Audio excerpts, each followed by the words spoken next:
Hello students, N के Mittal law class में आपका स्वागत है। मेरा नाम निधि मित्तल है। जैसे कि आपको पता ही है कि जो लास्ट क्लास हुई थी हमारी, वहाँ पर हमने यूजीसी नेट के तहत अगर आपका जो पेपर सेकंड है जो लॉ से रिलेट कर रहा है, तो हमने वहाँ पर जो आपका सिलेबस में कमर्शियल लॉ आता है उसको स्टार्ट करवाया था। मैंने आपसे कहा भी था कि पहले आपको बेसिक पता होना बहुत ज़रूरी है। आज मैं यहाँ पर जो क्लास लेकर आई हूँ, आज वो कॉन्ट्रैक्ट एक्ट के मल्टीपल चॉइस क्वेश्चंस एमसीक्यू से रिलेट करती है। तो चलिए फिर अपनी क्लास स्टार्ट करते हैं। बहुत सिंपल सा क्वेश्चन है। ये बताइए कि अगर कोई भी ऐसा एग्रीमेंट है जो कि लॉ के द्वारा इन्फोर्सेबल है, तो सेक्शन 2 सब क्लॉज एच के तहत उसे कॉन्ट्रैक्ट कहते हैं। ठीक है, कोई भी ऐसा एग्रीमेंट जो लॉ के द्वारा इन्फोर्सेबल नहीं है उसे वॉइड कहते हैं। ये कौन से सेक्शन में बताया गया है, ये आपका क्वेश्चन है। बताइए क्या सही आंसर होगा इसका। उसको डिफाइन कराया गया है सेक्शन 2 सब क्लॉज जी के अंतर्गत। अगला क्वेश्चन, आपको ये तो पता ही है कॉन्ट्रैक्ट एक्ट के तहत ऑफर किसे कहते हैं। मैं एक सिंपल एग्जांपल से आपको बताती हूँ। एक व्यक्ति है ए, उसके पास एक कार है। वो उस कार को बी को 1 लाख रुपए में बेचना चाहता है। यहाँ पर आप कैसे कह सकते हैं कि जो ए है उसकी तरफ से जो एक्ट करा गया है वो ऑफर की कैटेगरी में जा रहा है। आपको बताना है कि ऑफर को कहाँ परिभाषित करा गया है कॉन्ट्रैक्ट एक्ट के तहत, कौन से सेक्शन में रिलेट करता है ऑफर। एक बात याद रखिएगा, यहाँ पर हमें पता चल रहा है कि जो ए पर्सन है, ए ऑफरर, वो क्या कर रहा है, वो अपनी विलिंगनेस क्या है ए की, कि वो अपनी कार बी को बेचना चाहता है। तो ए अपनी विलिंगनेस को बी के सामने प्रेजेंट कर रहा है और उसका मेन पर्पस क्या है ए का ऐसा करने का, कि जो बी है उसकी सहमति इस संबंध में प्राप्त की जा सके। इसे कहते हैं हम ऑफर, और उसे डिफाइन करा गया है। मेरा आपसे यही क्वेश्चन था, कौन से सेक्शन में, सेक्शन 2 के सब क्लॉज ए में उसको डिफाइन करा गया है। चलिए ठीक है, अगला क्वेश्चन है आपके सामने। बताइए, जब ए की तरफ से ऑफर बनाया गया कि वो अपनी कार बी को बेचना चाहता है, जब ऑफर एक्सेप्ट कर लिया जाता है तब वह क्या बन जाता है। जब प्रपोजल एक्सेप्ट कर लिया जाता है तब वह क्या बन जाता है, आपको मुझे इसका आंसर करना है। तब वह प्रॉमिस बन जाता है। और उसे कहाँ डिफाइन करा गया है, उसको कॉन्ट्रैक्ट एक्ट के ही सेक्शन 2 सब क्लॉज बी में डिफाइन किया गया है। चलिए ठीक है, अगला क्वेश्चन की बात करते हैं। ये बताइए आप मुझे, वॉइडेबल कॉन्ट्रैक्ट, आप मुझे बताइए वॉइडेबल कॉन्ट्रैक्ट किन्हें कहते हैं। वॉइडेबल कॉन्ट्रैक्ट को कहाँ डिफाइन करा गया है कॉन्ट्रैक्ट एक्ट के तहत। मैं बहुत सिंपल एक एग्जाम्पल दूंगी, परिभाषा आपके सामने आ चुकी है। पहले एक एग्जाम्पल समझ लीजिए, आप इस परिभाषा को जल्दी समझ जाएंगे।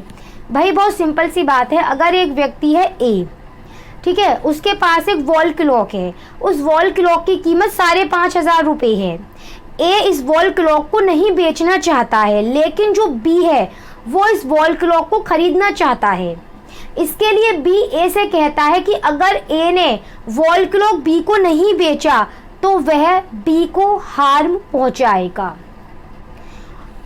एक तरह से अगर देखा जाए तो यहाँ पर अगर ए अब यहाँ इस संबंध में अपनी सहमति इस तरह से देते हैं, तो यहाँ पर यह जो कॉन्ट्रैक्ट बिटवीन ए और बी हो रहा है इसे आप कहेंगे वॉइडेबल कॉन्ट्रैक्ट। क्यों? क्योंकि यहाँ पर ए की जो सहमति है वो बाय कोअर्सन रिसीव करी गई है।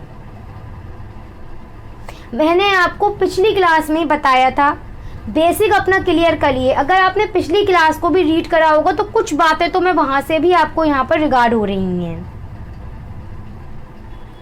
यहाँ पर आप इसे वॉइडेबल कॉन्ट्रैक्ट क्यों कह रहे हैं, क्योंकि यहाँ पर जो ए पर्सन है, ए पर्सन कौन है यहाँ पर, जिसकी सहमति यहाँ इस संबंध में रिसीव करी गई है बाय कोअर्सन, उसके पास यहाँ पर ये राइट है कि वो इस कॉन्ट्रैक्ट को कैंसिल करवा सकता है। अदर पर्सन के पास ये राइट नहीं है, बी के पास ये राइट नहीं है, ये राइट ए के पास है। इसलिए आप इस कॉन्ट्रैक्ट को वॉइडेबल कॉन्ट्रैक्ट के रूप में जानते हैं। अब आप एक काम करिए, अब आप वॉइडेबल कॉन्ट्रैक्ट जो डेफिनेशन आपको दिखाई दे रही है, अब आप उसको रीड कर लीजिए, आप अच्छी तरह से यहाँ उसको समझ जाएंगे। चलिए ठीक है, अगले क्वेश्चन की बात करते हैं। यस, ये बताइए प्रोमिसर कौन होता है। प्रोमिसर को डिफाइन करा गया है कॉन्ट्रैक्ट एक्ट के सेक्शन 2 सब क्लॉज सी में। प्रोमिसर कौन है? वह व्यक्ति जो कि ऑफर बनाता है, वह व्यक्ति जो प्रपोजल बनाता है, उसको प्रोमिसर के रूप में जाना जाता है। एक बहुत जनरल स्पीकिंग क्वेश्चन है, ये बताइए टेंडर क्या ये ऑफर होता है या फिर ये इनवाइटेशन टू ऑफर होता है? टेंडर इनवाइटेशन टू ऑफर होता है।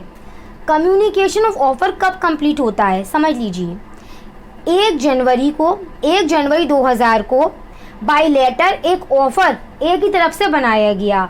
यह लेटर ऑफ ऑफर जो है वो बी को रिसीव हुआ है 3 जनवरी को। ठीक है, पूरा एक चार्ट बनाते चलिए जो मैं बता रही हूँ आपको। ए ने ऑफर बनाया 1 जनवरी को, बी को ये लेटर ऑफ ऑफर रिसीव हुआ 3 जनवरी को, 5 जनवरी को बी ने लेटर ऑफ एक्सेप्टेंस पोस्ट कर दिया, 7 जनवरी को लेटर ऑफ एक्सेप्टेंस ए को रिसीव हो चुका है। अब हमें इस पूरे चार्ट में कुछ बातें इंडिकेट करनी है। पहली, कम्युनिकेशन ऑफ ऑफर कब कंप्लीट हो रहा है? कम्युनिकेशन ऑफ ऑफर उस दिन कंप्लीट होगा जिस दिन यह कम्युनिकेशन ऑफ ऑफर उस दिन कंप्लीट होगा जिस दिन ये ऑफर जिस व्यक्ति के लिए बनाया गया है बी के लिए, उसकी जानकारी में आ जाएगा।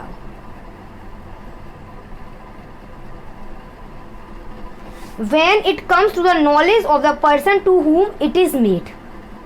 अगले क्वेश्चन समझिए, कम्युनिकेशन ऑफ एक्सेप्टेंस कब कंप्लीट होगा?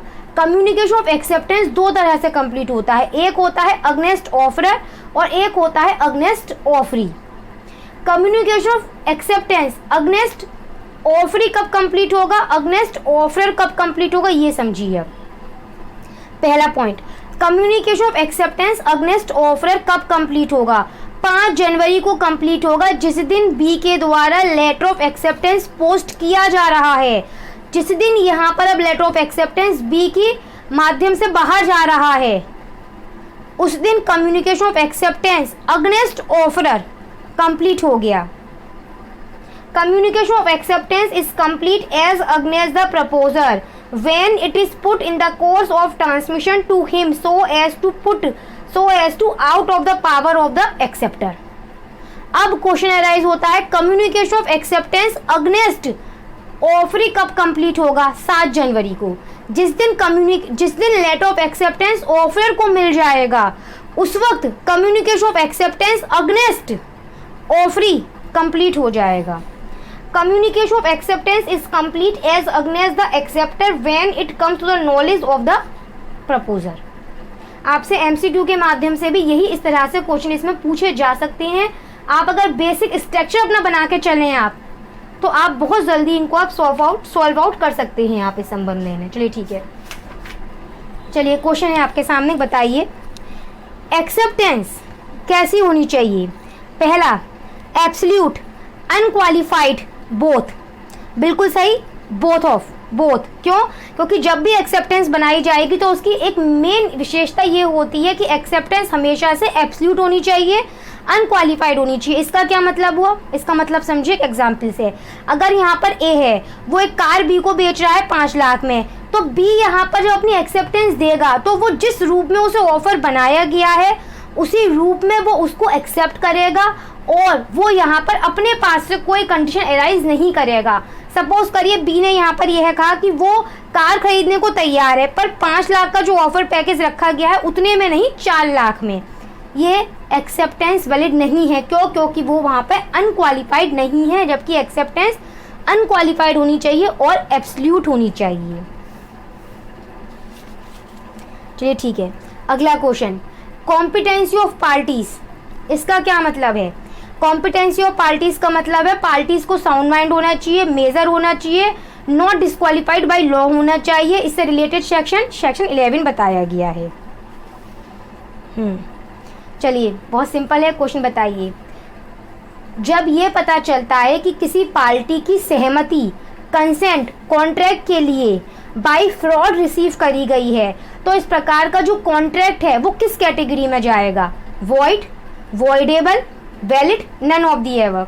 वो वॉइडेबल माना जाएगा। और ये वाली बात कहाँ बताई गई है? सेक्शन 19 में बताई गई है कि अगर किसी पार्टी, जो पार्टीज हैं कॉन्ट्रैक्ट की, अगर उनमें से किसी पार्टी की जो सहमति है वो by fraud, by coercion, by misrepresentation receive करी जा रही है, तो अंडर सेक्शन 19 ऐसी सहमति, ऐसा कॉन्ट्रैक्ट वॉइडेबल कॉन्ट्रैक्ट माना जाएगा। वहीं पर कई बार स्टूडेंट गलती कराते हैं इसी में। अगर यहाँ पर आपसे पूछा गया है कि जो कंसेंट है अगर वो बाय अनडू इन्फ्लुएंस रिसीव करी गई है तब वो कॉन्ट्रैक्ट होगा तो वॉइडेबल कॉन्ट्रैक्ट ही। लेकिन ये वाली बात कहाँ लिखी गई है? ये वाली बात सेक्शन 19A के अंतर्गत लिखी गई है। कोई भी ऐसा कॉन्ट्रैक्ट जिसमें पार्टीज की जो सहमति है, जिसमें एक पार्टी की जो सहमति है वो रिसीव करी गई है बाय अनडू इन्फ्लुएंस, तो ऐसा जो कॉन्ट्रैक्ट होगा वॉइडेबल कॉन्ट्रैक्ट होगा। अंडर सेक्शन 19A के अंतर्गत इसको बताया गया है। चलिए, अभी मैंने बता दिया आपको बेसिक। अब एक क्वेश्चन और बनता है, बताइए। सेक्शन 19 के तहत मिस रिप्रेजेंटेशन के आधार पर जो सहमति रिसीव करी गई है वो वहाँ पर वो कॉन्ट्रैक्ट किस प्रकार का बनेगा? वैलिड, वॉइडेबल, बताइए आंसर क्या होगा? वैलिड बनेगा या वॉइडेबल बनेगा या वॉइड बनेगा? वॉइडेबल बनेगा। सेक्शन 19 में बताया गया है इस संबंध में। चलिए ठीक है, एक क्वेश्चन और है, बताइए। कोई भी ऐसा एग्रीमेंट जिसमें कंसीडरेशन नहीं है, कोई भी ऐसा एग्रीमेंट जिसमें कंसीडरेशन नहीं है, उसकी क्या भूमिका है? तो मैंने कल भी बताया था, कंसीडरेशन आवश्यक होता है, लॉफुल कंसीडरेशन होना चाहिए। अगर कंसीडरेशन ही नहीं है तो वो एग्रीमेंट वॉइड माना जाएगा। कहाँ दे रखी गई है ये वाली बात? सेक्शन 25 में बताया गया है। ये अलग बात है कि इससे रिलेटेड आपको कुछ इसके एक्सेप्शन भी देखने को मिलते हैं आपको इस संबंध में इसकी, ठीक है। चलिए ठीक है, फिर आज की क्लास मैं यहाँ कंप्लीट करती हूँ। अगर अच्छी लगे क्लासेस आपको मेरी इस तरह पढ़ाना तो प्लीज़ आप मुझे कमेंट बॉक्स में बताइए। अगर आपके लिए थोड़ी सी भी क्लास बेनिफिशियल हो रही हैं तो आप प्लीज़ मुझे, मेरी आपसे रिक्वेस्ट है कि आप मुझे प्लीज़ कमेंट बॉक्स में बताइए कि आपको मेरी क्लासेस कैसी लग रही हैं। तो फिलहाल इसी के साथ अपनी क्लास में आज की यहाँ पर कंप्लीट करती हूँ।